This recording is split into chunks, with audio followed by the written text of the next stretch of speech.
ইতিহাস বিদ্যার্থী tutorial channel থেকে স্বাগত। আজ আমি সুফি ধর্ম নিয়ে আলোচনা করব। তাহলে আলোচনাটা শুরু করি। ইসলামের অপর একটি ধর্মীয় মত হলো সুফিবাদ, যেক্ষেত্রে সুন্নি ধর্মাবলম্বীরা কোরআন ও শরীয়তকে অনুসরণ করে মুসলিম ধর্মীয় অনুশাসনগুলি মান্য করেন। সুফি সম্প্রদায়ের লোকেরা অতীন্দ্রিয়বাদ ও কোরআনের ভাবগত ব্যাখ্যার উপর জোর দেন। পণ্ডিতেরা মনে করেন যে সুফিবাদ হল ইসলামের সঙ্গে অন্যান্য ধর্মের আদান প্রদানের ফল। সুফিরা যেমন কোরআন ও পয়গম্বর বা হজরত মুহাম্মদকে মান্য করেন, তেমন তারা ত্যাগ, বৈরাগ্য, সন্ন্যাস ও গুরুর প্রতি শ্রদ্ধা দেখান। সকল ধর্মের সঙ্গে সমন্বয়, জীবের প্রতি ভালোবাসা, ঈশ্বরের প্রতি আত্মনিবেদন সুফি ধর্মে প্রবলভাবে উচ্চারিত হয়। সুফি ধর্মে একেশ্বরবাদ এবং প্রতি মানুষকে ঈশ্বরের অংশ বলে গণ্য করা হয়। ঈশ্বর হলেন এক, সকল কিছুই ঈশ্বরের অঙ্গ। এই তত্ত্ব হল সুফিবাদের মূল মন্ত্র। সুফি দরবেশ বা সন্ন্যাসীরা ভ্রাম্যমাণ বৈরাগ্যময় জীবনযাপন করেন। সুফি ধর্মে ইসলামের সাধারণ অনুষ্ঠান ও অনুশাসনগুলি পালন করার উপর জোর দেওয়া হয় না। ইসলামের মূলনীতি প্রেম, মানবতা, পবিত্রতার উপর জোর দেওয়া হয়। সুফি সন্ন্যাসীরা বিষয়ে আসক্তি ছেড়ে ত্যাগ ও বৈরাগ্যকেই মুক্তির পথ বলে মনে করেন। সুফিরা পৌত্তলিকতা ও বহু দেবতার পূজায় নিন্দা করেন। তারা ঈশ্বর বা আল্লাহকে পরম করুণাময় বলে মনে করেন। তার করুণা লাভের জন্য তারা আল্লাহর প্রতি ভক্তি প্রকাশ করেন।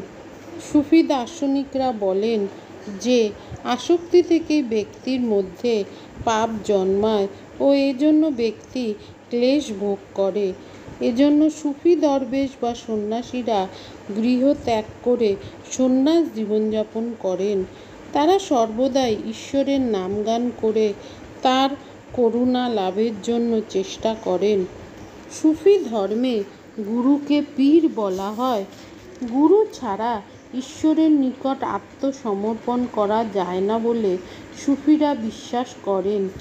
পাপ ধর্ম করে গুরুর কাছ থেকে অনুশোচনা বা তওবা, দয়া বা জুহুদ, দারিদ্র্যব্রত বা ফকর, ধর্মসহিষ্ণুতা বা সবর, ব্রহ্মচর্য বা তহাকুল এবং মুক্তি বা বাসর তারা শিক্ষা করেন। সুফিরা হজ বা মক্কায় গিয়ে তীর্থযাত্রা, রোজা বা ইসলামের পবিত্র উপবাস এবং নমাজ বা প্রার্থনাকে কঠোরভাবে পালন করেন না।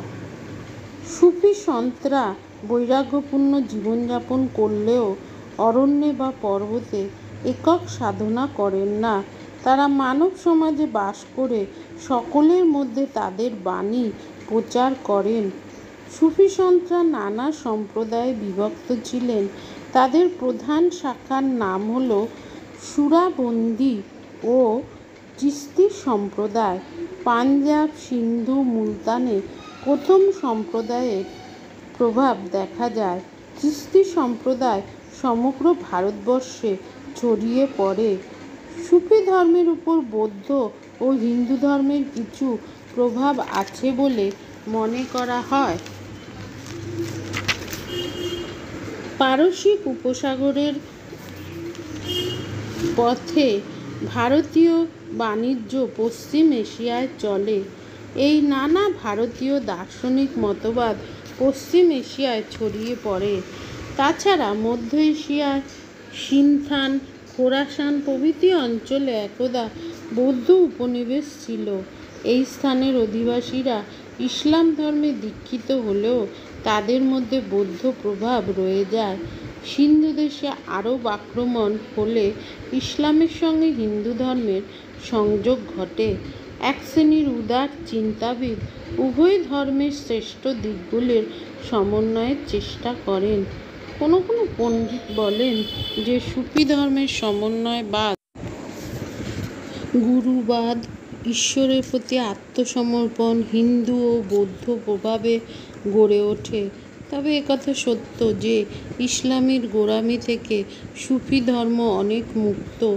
ইসলামের গোঁড়ামির বিরুদ্ধে প্রতিবাদী ধর্ম হিসাবে সুফি ধর্ম গড়ে ওঠে। সুফি সন্তের মধ্যে শেখ মঈনুদ্দিন চিশতি, বাবা ফকিরউদ্দীন, নাসিরউদ্দিন মোহাম্মদ, শেখ নিজামুদ্দিন আউলিয়া, মালিক মোহাম্মদ জয়সি প্রভৃতি খুবই জনপ্রিয় ছিলেন। এরা হিন্দু মুসলিম ঐক্যের বাণী প্রচার করেন। উভয় সম্প্রদায়ের লোক এদের শিষ্যত্ব নেন। এখনও এদের দরগায় উরস উৎসব উদযাপিত হয়। আজ আসি, দেখা হচ্ছে পরবর্তী ভিডিও।